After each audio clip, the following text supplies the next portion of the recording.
موت ایک ایسی چیز ہے جس سے کوئی بچا ہے نہ بچے گا اور کوئی بچ بھی نہیں سکتا. ایک زمانہ تھا، ایک زمانے کے اندر ایک علاقے کے اندر طاعون کی بیماری پھیلی اور وبا طاعون کی پھیل گئی. اب جب وہاں طاعون کی بیماری پھیلنے لگی، جیسے ہمارے زمانے میں کرونا کی بیماری پھیلی تھی، لوگ ایک دوسرے سے ملنے سے گھبراتے تھے، لوگ ایک دوسرے سے مسافے سے ڈرا کرتے تھے کہ کہیں یہ بیماری مجھ کو نہ لگ جائے. وہاں بھی ایسی بیماری آئی، لوگ گھبرا گئے. تو طے کیا 10,000 لوگوں نے کہ چھوڑ دیں گے اس بستی کو اور چلے جائیں گے 2 پہاڑوں کے درمیان، اور 2 پہاڑوں کے درمیان اپنا مسکن بنائیں گے اور وہیں زندگی گزار دیں گے، اس لیے کہ شہر اور بستی میں تو وبا پھیل گئی ہے، کہیں یہ بیماری ہم کو نہ لگ جائے. ہمیں تو دنیا میں ابھی کچھ جینا ہے، ہمیں تو دنیا میں ابھی کچھ کرنا ہے. جیسے خواتین سے کہا جائے کہ نماز پڑھ لیا کرو، وہ یہ کہتی ہے ابھی دنیا میں زندگی اور باقی ہے، زندگی بہت باقی ہے، حالانکہ اسے یہ خبر نہیں ہے ایک دن آج گزرا ہے تو کل کا دن آئے گا یا نہیں آئے گا اس کی خبر نہیں ہے. لیکن اللہ نے ایک قصہ سنایا ہے جو قرآن کریم کے شروع کے اندر سورہ بقرہ میں موجود ہے. اللہ نے بڑے پیارے انداز میں اپنے نبی سے پوچھا ہے، الم تر الی الذین خرجوا من دیارہم، ارے کیا تم نے نہیں دیکھا ان لوگوں کو، الذین خرجوا من دیارہم، جو اپنے گھروں سے نکلے تھے. وہ لوگ کتنے تھے؟ ہم الوف، وہ ہزاروں میں تھے، تقریباً وہ 10,000 لوگوں کا مجمع تھا. ارے کیوں نکلے تھے؟ فرمایا حذر الموت، موت کے ڈر سے نکلے تھے. کیا ہوا؟ کائنات کے رب نے یہ دکھایا اور بتایا ہے کہ زندگی اور موت تو ہمارے ہاتھ میں ہے.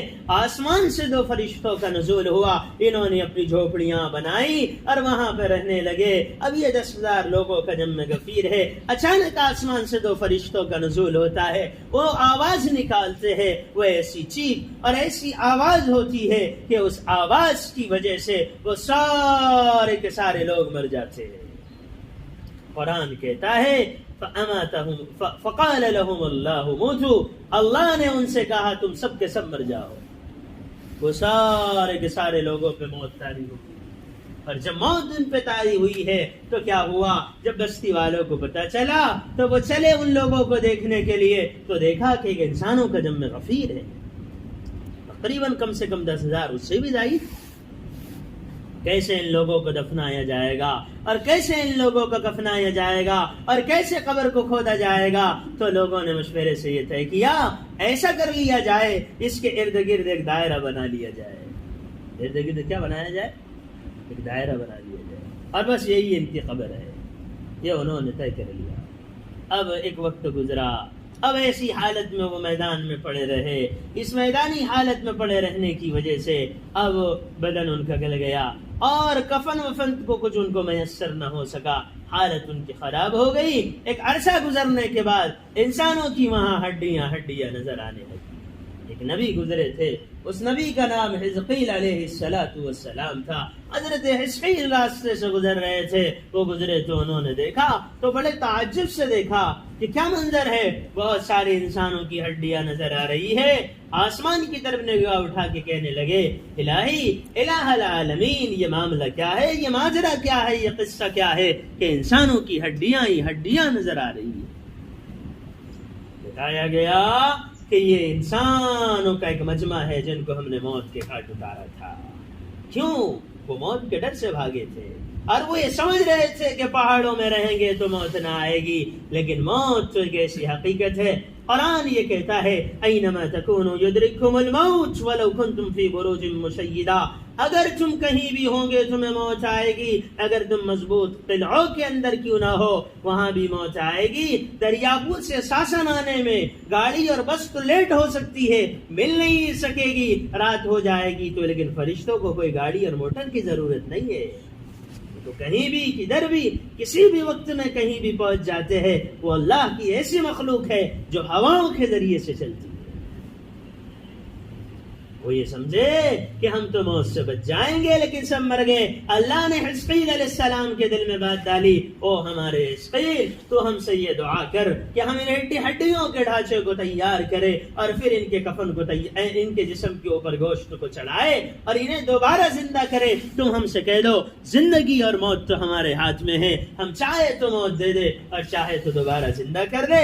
یہ ہمارے لیے کیا مشکل ہے، ہمارے لیے کیا اس کے اندر پریشانی ہے. حزقیل علیہ السلام نے دامن پھیلا دیا، چولی پھیلا دی رب کریم کے سامنے، کہا مولائے کریم ان ہڈیوں کو ایک جگہ جمع کر لے. وہ ہڈیاں جو کچھ مٹی میں گل مل گئی تھی او بد کہیں جگہ سے ہڈیاں نکلی اور انسانوں کے ڈھانچے تیار ہو گئے. بے شمار ڈھانچوں کو دیکھا تو بڑے تعجب سے دیکھا. پھر دعا کی الہ العالمین ان پہ گوشت چڑھا دیجئے. گوشت چڑھا دیا گیا. پھر دعا کی اے اللہ ان کی روح کو ان میں منتقل کر دیجئے. اللہ نے روح کو ان کے بدن میں منتقل کر دی.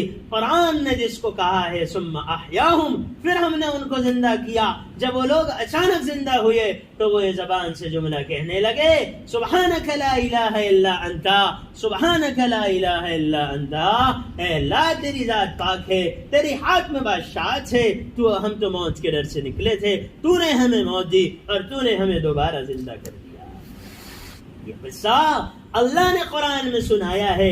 ایک عرصہ گزر گیا ہے، محمد صلی اللہ علیہ وسلم سے کیا پیارے انداز میں پوچھا ہے الم ترا، کیا تم نے دیکھا ہے، کیا تم نے سنا ہے، کیا تمہیں کچھ خبر ہے کہ ہم نے دنیا میں کیا کیا کیا ہے. ایک اتنا بڑا مجمع جنہیں موت دی دوبارہ زندہ کیا. یہ کیوں کیا؟ قیامت تک آنے والے عورتوں کو بتانے کے لیے اور قیامت تک آنے والے مردوں کو بتانے کے لیے کہ دنیا میں رہ کے اللہ کی نافرمانی نہ کرنا، اپنے نمازوں کو ضائع نہ کرنا، نیند کی محبت میں فجر کو نہ چھوڑنا، مہمانوں کے چکر میں نماز کو ضائع نہ کرنا، شادی اور فنکشن کے اندر ایسے لباس مت پہننا جو لباس پہ دوسرے لباس کی ضرورت ہو. ایسی زندگی نہ بنانا کہ اللہ تم سے ناراض ہو جائے، اس لیے کہ اللہ تمہیں